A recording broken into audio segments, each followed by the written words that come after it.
Buongiorno cari amici e benvenuti anche oggi nel canale del vostro Marietto Veneziano. Oggi parleremo, da come avete visto dalla pillolina, sulla via di Damasco, nel bel del cammin facendo sulla via di Damasco. Ma prima di iniziare questa micropillola, il vostro Marietto Veneziano vi chiede di iscrivervi al canale YouTube di Degarda, al canale YouTube del vostro Marietto Veneziano e venirci a trovare nei nostri bellissimi gruppi Facebook e anche in Telegram, dove alle 20:30 ogni lunedì sera il Legare Marietto Veneziano coadiuvati da Midas tengono un percorso esoterico con degli insegnamenti esoterici. Se siete interessati, qui sotto nella descrizione ci sono i link. In più, se vi scappa anche un super like e magari anche un bellissimo commento a favore del vostro Marietto Veneziano, se lo scrivete mi fate un bellissimo piacere. Bene, iniziamo su questo racconto fantasy, perché sapete che ormai il vostro Marietto racconta sempre cose fantasy.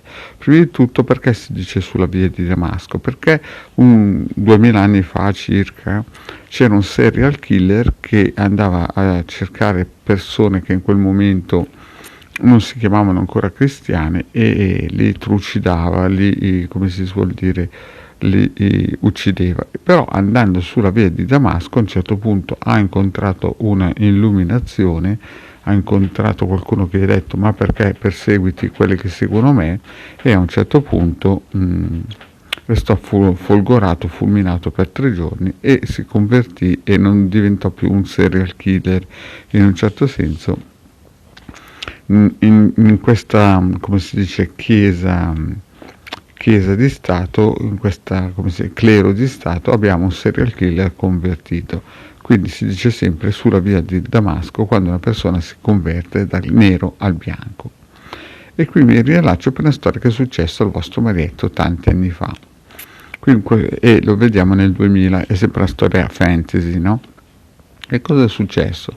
È successo che in quel periodo lì il vostro Marietto faceva il formatore per adulti in informatica e il datore di lavoro del vostro Marietto aveva costruito uno stabile e sull'ultimo piano doveva, come si suol dire, far entrare una società di assicurazioni. Questa società di assicurazioni però avrebbe dovuto pagare molto e quindi in quel momento lì doveva venire a visitare i locali e l'agente generale con la sua compagna. Qualche giorno prima il direttore e il mio datore di lavoro, cioè il padrone di tutta la società e anche dello stabile, mi vengono a dire che sarebbe arrivato sia l'agente generale che la sua compagna a vedere i locali e che molto probabilmente sarebbe venuto giù anche nelle classi a vedere noi.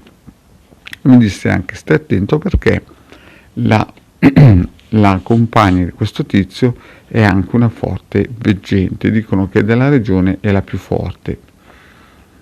Il tipo era anche uno che, come si suol dire, era lanciatissimo, era stato prescelto dalla sua agenzia generale perché in quella regione dove abitavo, diciamo, la sua società di questa assicurazione si era fusa, nel senso aveva 2 zone, 2 agenti e ne aveva scelto uno e chiaramente aveva vinto questo signore qua. Questo signore qui quindi era il top della gamma per questa assicurazione grossa a livello nazionale. Quindi viene questa signora e questo signore, lui avrà avuto 10 anni più di lei, fanno il giro dei locali di sopra, che erano immensi, erano palazzi di lusso per quel periodo, poi scendono e io in quel momento lì non avevo corsi e stavo mettendo poi a posto il computer in aula, li stavo sistemando, li stavo resettando, stavo facendo qualcosa a livello informatico con un altro collega.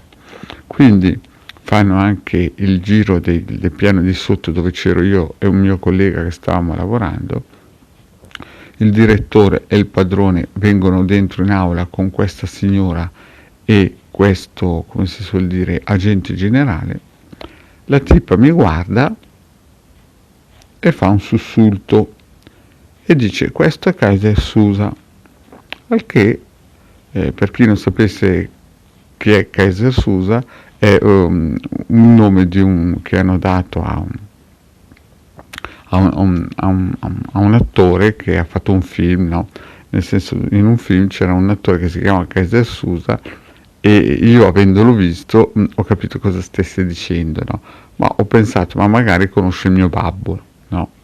Al che ho pensato, sicuramente conosce il mio babbo, e quindi ha detto questa frase qua. Morale della favola: se ne vanno. mm? Lei se ne va via un pochettino traballante, no? Io ho pensato, ma chissà cosa avrà visto magari conoscerà il mio papà, il mio babbo e robe del genere, insomma. Morale della favola: se ne vanno. Dopo qualche giorno mi arriva in aula il mio direttore un po' sconvolto e dice: ma cosa hai fatto quel giorno lì a quella signora? Ma niente, praticamente quando siete entrati in collegio ci siamo salutati, sono stato gentilissimo, ho messo giù il tappeto rosso, insomma se devono prendere in affitto su di sopra i locali certamente non ho fatto delle birinchinate. Ah no, perché è un po' sconvolta. Passa qualche giorno ancora, arriva l'agente generale mi prende da parte e mi dice: senti, io mi sono licenziato, non voglio più venire a lavorare qua, e praticamente non voglio niente a che fare con te, e vattene via, perché questi qui il tuo datore di lavoro, il tuo direttore, sono delle brutte persone. Però ricordati che io non voglio condividere niente con loro. Io lo guardo, ho pensato, l'agente generale guadagna 25.000 euro al mese e sto qui, si licenzia per non avere problemi col marietto. Boh, che tipi strani. Morale della favola: questo signore, come si suol dire, non si fa più vedere. Il mio datore di lavoro, che era un massone, sapete, di quelli però che si era messo nella massoneria solo per trarre guadagni, ma non era uno di quelli che veramente vuole evolvere a livello spirituale, però il suo karma l'aveva portato, anche se era un esime ignorante, ad avere successo a livello materiale, no? Morale della favola: passano i giorni, torna questa signora a parlare con me un po' sconvolta, e mi dice: senti, mi racconta un po' il mio futuro, e mi dice: sai, nel futuro ci sarà qualcuno che ti farà male perché non capirà chi sei, ma tu perdonali. E io l'ho guardata e gli ho detto: ma perché mi dovrà far male? E lei mi ha detto: lo farà per soldi. E io dico: beh, se io potrò difendermi lo farò gratis. Morale della favola: la cosa è finita qui. Quel agente generale si è licenziato dalla società, è diventato un broker, e nel cammino della sua vita ha incontrato il marietto e ha preferito stare tranquillino e non rompersi le scatole nel basso astrale. Bene, cari amici, questo è un racconto fantasy, come al solito, al vostro marietto, per far capire che ogni tanto nella via di Damasco si prende l'illuminazione. Grazie cari amici, e alla prossima, ciao!